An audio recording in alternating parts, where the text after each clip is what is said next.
Hello friends, welcome back to my channel. तो आप लोग के लिए एक और वैकेंसी आ चुकी है जो कि आई है यूपीएससी की तरफ से, जिसमें आर्मी की वैकेंसी आई हुई है। सीएपीएफ की वैकेंसी है, यानी कि सेंट्रल आर्म पुलिस फोर्स की वैकेंसी आ चुकी है। असिस्टेंट कमांडेंट की यहाँ पर आपके लिए पोस्ट के लिए यहाँ वैकेंसी आई हुई है। तो इस वैकेंसी से रिलेटेड जितनी भी इन्फॉर्मेशन है, इसका एप्लीकेशन कब से स्टार्ट हो रहा है, कौन कौन लोग इसे भर सकते हैं, क्वालिफिकेशन क्या होना चाहिए, इन सभी चीज़ों के बारे में हम लोग इस वीडियो में पूरी डिटेल से बात करने वाले हैं। तो वीडियो को स्किप मत करिएगा, वीडियो को लास्ट तक ज़रूर देखिए। तो चलिए शुरू करते हैं इसे। सबसे पहले बात करें अगर इसके ऑनलाइन एप्लीकेशन के बारे में, तो देखिए इसका जो एप्लीकेशन स्टार्ट हो रहा है वो 18 अगस्त यानी कल से स्टार्ट हो चुका है, जो कि आपका चलेगा 7 सितंबर तक। यानी कि लगभग 20 दिन का आपके लिए टाइम है। 20 दिन के अंदर आप लोग इस फॉर्म को कभी भी भर सकते हैं। टोटल वैकेंसी की बात कर ले तो देखिए टोटल वैकेंसी यहाँ 209 आई हुई है, जो कि है बीएसएफ के लिए यहाँ वैकेंसी आपकी 78, सीआरपीएफ के लिए 13, सीआईएसएफ के लिए 69 वैकेंसी है, आईटीबीपी के लिए 27 वैकेंसी है और एसएसबी के लिए 22 वैकेंसी है। इस प्रकार मिला के टोटल वैकेंसी जो आपकी यहाँ पर है वो है 209 वैकेंसी। और बहुत ही अच्छी पोस्ट है, असिस्टेंट कमांडेंट की पोस्ट है। ये एक बहुत बड़ी पोस्ट होती है, क्योंकि मैंने असिस्टेंट कमांडेंट को अपने सामने से देखा। मैं एक बार जब पिछली बार एसएससी जीडी की भर्ती में गया था, तो यही असिस्टेंट कमांडेंट वहाँ के मेन लीड कर रहे थे उस वैकेंसी की भर्ती कराने के लिए। तो ये वैकेंसी को बहुत ही अच्छे से मैं जानता हूँ, क्या रोल होता है, क्या रुतबा होता है। बहुत ही अच्छी वैकेंसी है ये, तो आप लोग इस फॉर्म को फिल कर सकते हैं। अब बात कर लेते हैं इसके अगर एज लिमिट के बारे में। तो देखिए अगर आप 20 साल के हो चुके हैं तो 20 से 25 साल की इसकी एज लिमिट है। अगर आप 20 से 25 साल के बीच आते हैं तो आप इस फॉर्म को भर सकते हैं। और साथ में एक चीज़ और ज़रूरी है, 1 अगस्त 2020 तक यहाँ आपकी एज काउंट होने वाली है। यानी कि अगर आप 1 अगस्त तक 20 साल के हो जाते हैं तब आप लोग इस फॉर्म को भर सकते हैं। मान लीजिए आप 1 अगस्त तक 20 साल आपका कंप्लीट नहीं हुआ है, आप 19 साल और कुछ महीने के हैं, तो आप इस फॉर्म को नहीं भर सकते हैं। और अगर आप 1 अगस्त तक अगर आप 26 साल के हो गए या 25 से ऊपर हैं तो भी आप फॉर्म को नहीं भर सकते। तो इस चीज़ का आप लोग ध्यान रखिएगा अच्छे से कि 20 से 25 साल के एज लिमिट है इसकी, उस बीच अगर आप आते हैं तो आप इस फॉर्म को अप्लाई कर सकते हैं। और एज रिलैक्सेशन की बात करें तो जी हाँ, ओबीसी एससी एसटी अगर आप हैं तो जैसे हर वैकेंसी में रिलैक्सेशन मिलता है, इसमें भी मिल रहा है। ओबीसी को 3 साल का और एससी और एसटी को यहाँ 5 साल का एज रिलैक्सेशन मिलेगा। तो इस चीज़ का भी आप लोग अच्छे से ध्यान दीजिएगा।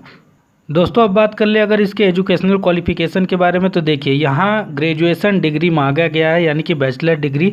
चाहे आप कुछ भी किए हों, BA BSc BCom BCA BE engineering कुछ भी किए हों, अगर आपका ग्रेजुएशन डिग्री यहाँ कंप्लीट है और परसेंटेज भी ऐसा कुछ मांगा नहीं हुआ है कि स्पेसिफिक कोई परसेंटेज रखा हो, कितने भी परसेंट हो, बस आपका ग्रेजुएशन अगर कंप्लीट हो चुका है तो आप इस फॉर्म को अप्लाई कर सकते हैं। तो इसलिए देख लीजिए अगर आपका ग्रेजुएशन कंप्लीट है तो इस वैकेंसी को आप लोग जरूर भरिएगा।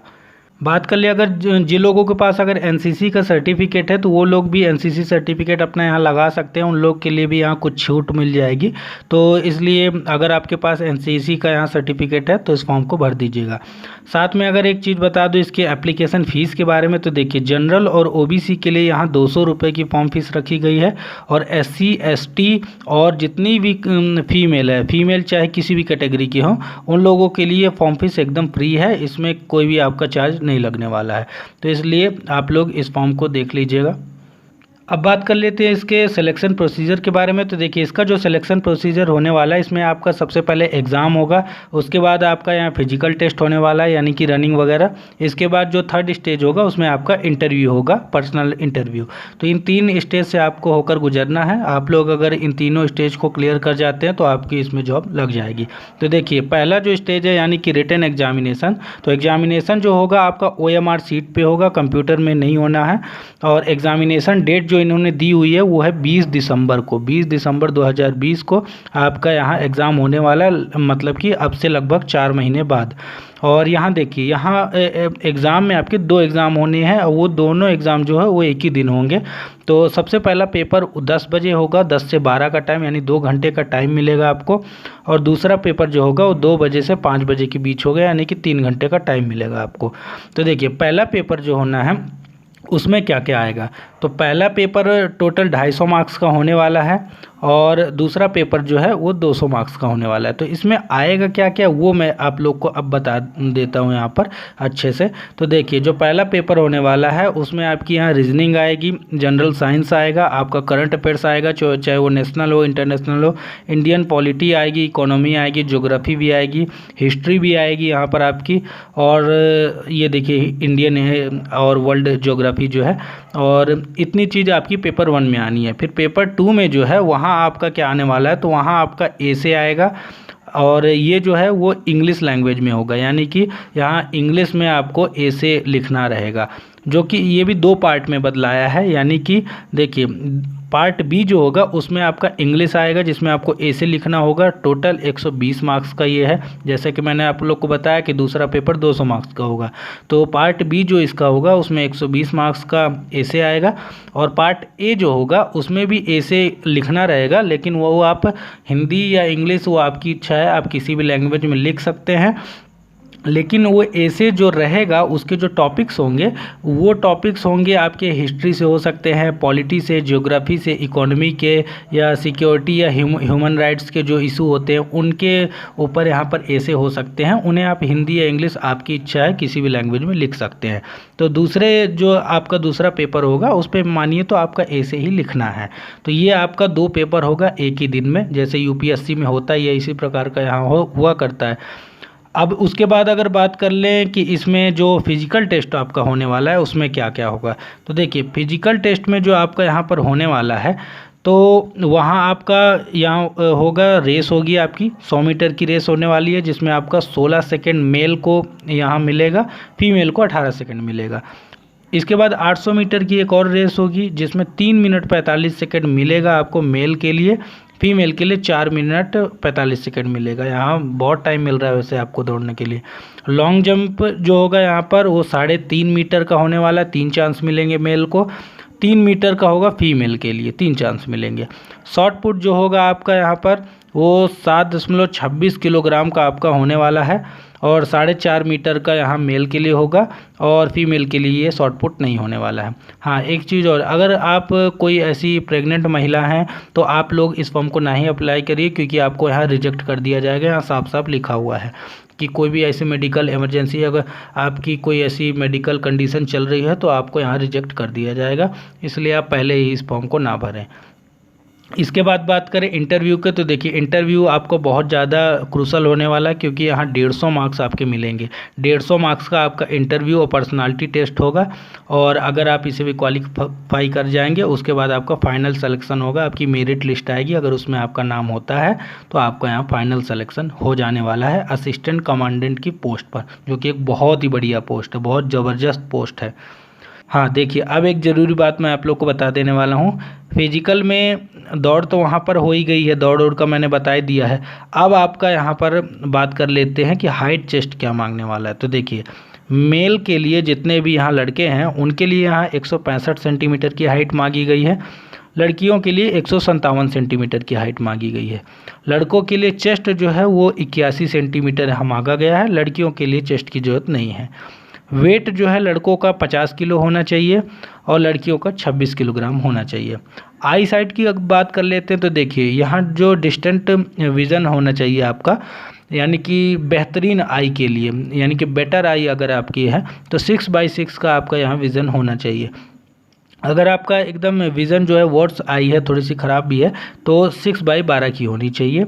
नियर विज़न जो है पास का यानी दिखने के लिए आपको यहाँ 6/9 का होना चाहिए, और वर्ड्स आई भी 6/9 की होनी चाहिए। और N6 यहाँ पर करेक्ट है, जो कि बेटर आई दर्शाती है, और वर्ड्स आई जो दर्शाती है वो N9 की है, तो आप लोग इसे भी देख सकते हैं। और हाँ ये जो है विथ ग्लासेस और लेसिक सर्जरी के बाद यहाँ पर बताया गया है कि अगर आप ग्लासेस भी पहनते हैं तो अगर आपकी नज़र इतनी है तो आप लोग इस फॉर्म को भर सकते हैं। हाँ एक ज़रूरी चीज़, टैटू वालों के लिए बहुत सारे डाउट होते हैं। तो देखिए टैटू में ऐसा है कि अगर आपने किसी धर्म का, जैसे आप किसी धर्म के, आपने किसी भगवान का या किसी प्रकार के भगवान के ऐसे चिन्ह को बनवाया हुआ है तो वो चल जाएगा, उसमें प्रॉब्लम नहीं है। अगर आप किसी भी रिलीजन के ऐसे चिन्ह बनवाते हैं, भगवान की फ़ोटो बनवाते हैं तो। लेकिन आप ऐसे ही किसी भी ताजमहल, लाल किला या फिर किसी भी चीज़ की बनवा ले रहे हैं टैटू, तो वो आपका यहाँ एप्लीकेबल नहीं होने वाला है, तब आपको वो लोग बाहर कर देंगे। हाँ, अगर आपके एल्बो और हैंड में टैटू है तो छोटा होना चाहिए, जो कि जिसकी साइज़ लगभग 1/4 होनी चाहिए तो चल जाएगा, लेकिन वो भी एल्बो और हैंड पर बस, बाकी जगह नहीं। तो इन चीज़ों को भी आप लोग अच्छे से ध्यान रख लीजिएगा। तो ये सब बहुत ज़रूरी बातें हैं, आप लोग अभी से ध्यान रखिए, जिससे बाद में आप लोग को प्रॉब्लम ना हो। अब देख लेते हैं थोड़ा इसके एग्ज़ाम सेंटर के लिए। तो देखिए, इसका एग्ज़ाम सेंटर हर जगह आपको देखने को मिलेगा, हर राज्य के हर शहरों में आपको यहाँ एग्ज़ाम सेंटर देखने को मिलेगा। जैसे कि देख सकते हैं, अगरतला है, अहमदाबाद है, आइजोल है, बेंगलोर, बरेली, भोपाल, चंडीगढ़, चेन्नई, कटक, देहरादून, दिल्ली और गंगटोक, हैदराबाद, यानी कि जितने भी हैं आप लोग यहाँ अच्छे से देख सकते हैं। इस नोटिफिकेशन का लिंक जो है मैं डिस्क्रिप्शन में दे दूंगा, वहाँ से आप लोग इसे डाउनलोड भी कर सकते हैं। यानी कि हर जगह इसका सेंटर है, आप लोग कहीं भी जाकर इसका पेपर दे सकते हैं। मुंबई, नागपुर, हर जगह इसका एग्ज़ाम सेंटर दिया हुआ है, तो आप लोग जाकर इस एग्ज़ाम को दे सकते हैं। 20 दिसंबर को इसका एग्ज़ाम होने वाला है। एक बार फिर से बता दूँ इसकी एग्ज़ाम डेट के बारे में। इसके बाद एक चीज़ मैं और यहाँ पर जोड़ देना चाहता हूँ, जो कि मैंने उधर नहीं बताई थी आपको, कि देखिए इस एग्ज़ाम में आपका नेगेटिव मार्किंग होने वाला है। यानी कि आपका नेगेटिव मार्किंग रहेगा, अगर आप कोई क्वेश्चन गलत करते हैं तो आपको यहाँ नेगेटिव मार्किंग भी मिलने वाला है। तो इसलिए इस चीज़ का भी आप लोग अच्छे से ध्यान रखिएगा। तो बाकी इस वैकेंसी से रिलेटेड जितनी भी डिटेल्स थी, उन सभी डिटेल्स को मैंने आप लोग को इस वीडियो में पूरे अच्छे से बता दिया है। अगर अभी भी कोई चीज़ छूट रही हो या कोई चीज़ समझ में नहीं आई हो, कोई डाउट हो, तो आप लोग कमेंट बॉक्स में पूछ सकते हैं। और बाकी वीडियो पसंद आया तो वीडियो को लाइक करिए, चैनल पर नए तो चैनल को सब्सक्राइब कर लीजिए इसी प्रकार की जॉब अपडेट के लिए। तो चलिए मिलते हैं किसी नेक्स्ट वीडियो में, किसी नेक्स्ट वैकेंसी की अपडेट लेकर। तब तक के लिए thank you so much, have a nice day. खुश रहिए और अपनी पढ़ाई जारी रखिए, क्योंकि एग्ज़ाम अब होने वाले हैं। अब कोविड का दौर उतना नहीं चलेगा, क्योंकि अब एग्ज़ाम कराने ही पड़ेंगे। तो अगले 1 से 2 महीने में सारे एग्ज़ाम स्टार्ट हो जाएंगे। तो चलिए मिलते हैं नेक्स्ट वीडियो में, तब तक के लिए थैंक यू सो मच।